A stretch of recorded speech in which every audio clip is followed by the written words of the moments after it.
নমস্কার বন্ধুরা, তুলিমিতাস kitchen lifestyle and ব্লগে আপনাদের স্বাগত। আজ বানাবো কড়াইশুঁটির ধোঁকা। এর জন্য লাগবে কড়াইশুঁটি। কড়াইশুঁটি ভালো করে ছাড়িয়ে নিয়েছি এবং পেস্ট করে নিয়েছি। এছাড়া লাগছে বেসন, আলু, কাঁচা লঙ্কা, টমেটো, গ্রেট করা আদা। মশলাতে লাগছে হলুদ গুঁড়ো, লঙ্কার গুঁড়ো, জিরে গুঁড়ো, নুন, চিনি, গোটা গরম মশলা, তেজপাতা, গরম মশলা গুঁড়ো, হিং, ঘি, সর্ষের তেল এবং সাদা তেল। প্রথমে গ্যাস অন করে কড়াই বসিয়ে দিয়েছি। কড়াই গরম হয়ে গেলে তাতে সাদা তেল এবং ঘি দিয়ে ভালো করে গরম করে নেব।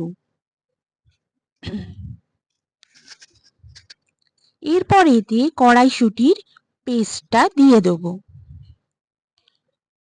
কড়াইশুঁটির পেস্ট দেওয়ার পর এতে গ্রেট করা আদা, নুন, চিনি, লঙ্কার গুঁড়ো এবং হিং দিয়ে কড়াইশুঁটির সঙ্গে ভালোভাবে মিশিয়ে নিয়ে আমাদের কড়াইশুঁটিটাকে ভালোভাবে পাক দিয়ে নিতে হবে। ততক্ষণ পর্যন্ত পাক দেব যতক্ষণ না কড়াইশুঁটি পেস্ট কড়াইয়ের গা থেকে সরে আসে।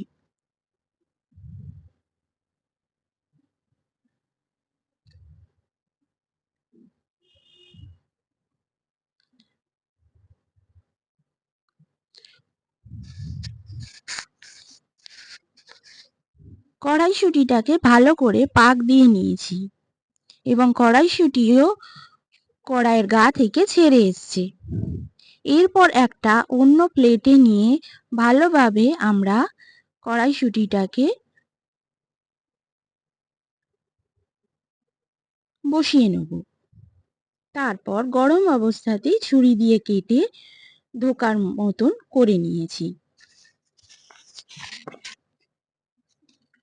এরপর আবার গ্যাস অন করে কড়াই বসিয়ে দিয়েছি। তাতে সর্ষের তেল দিয়ে খুব ভালোভাবে গরম করে নিচ্ছি।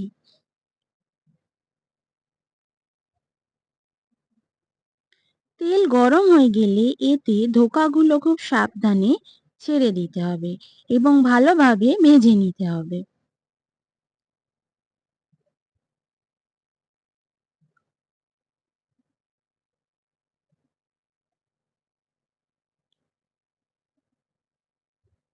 ধোকাগুলো আমরা বেশ মুচমুচে করে ভেজে নিচ্ছি।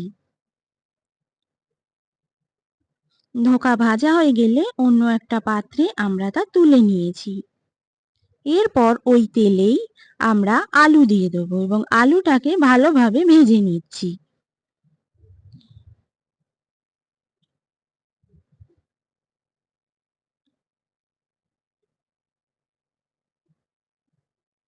আলু ভাজা হয়ে গেলে আলুটাকে সাইড করে নিয়ে ওই তেলেই গোটা গরম মশলা, তেজপাতা এবং হিং ফোড়ন দিয়ে নেব।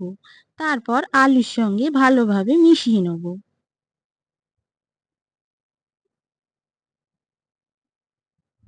এরপর এতে চেরা কাঁচা লঙ্কা, টমেটো কুচো, গ্রেট করা আদা দিয়ে ভালো করে ভেজে নেব। এরপর এতে হলুদ গুঁড়ো, লঙ্কার গুঁড়ো, জিরে গুঁড়ো, নুন এবং চিনি দিয়ে আলুর সঙ্গে খুব ভালোভাবে কষিয়ে নিচ্ছি। ততক্ষণ পর্যন্ত কষাবো যতক্ষণ না তেল ছেড়ে আসছে।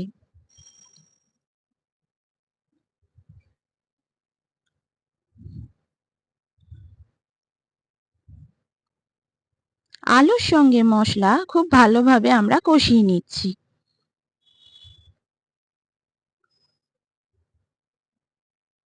মশলা থেকে তেল ছেড়ে এলে আমরা এতে জল দিয়ে দেবো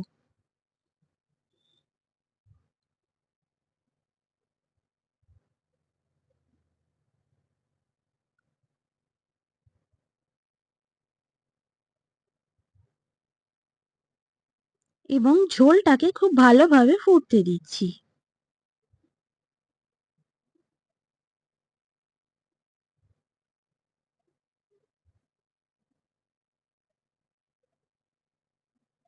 ঝোল খুব ভালোভাবে ফুটে গেছে।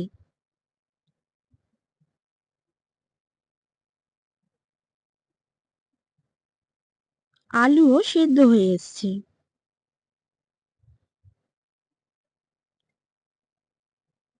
ঝোল ফুটে কমে এলে এবং আলুগুলো খুব ভালোভাবে সেদ্ধ হয়ে এলে আমরা কড়াইশুঁটির ধোঁকাগুলো সাবধানে তাতে দিয়ে দেব। ধোঁকা দেওয়ার পর আমরা খুব বেশি নাড়াচাড়া করব না, তাহলে ধোঁকাগুলো ভেঙে যাবে। এরপর এতে ঘি এবং গরম মশলা দিয়ে আমরা কড়াইশুঁটির ধোঁকা নামিয়ে গরম গরম পরিবেশন করব। আপনাদের যদি এই রেসিপি ভালো লেগে থাকে কমেন্টে আমাকে জানাবেন, লাইক করবেন, শেয়ার করবেন এবং সাবস্ক্রাইব করবেন। পাশে থাকা বেল আইকনটা প্রেস করে দেবেন। নমস্কার বন্ধুরা, আজ তাহলে আসি।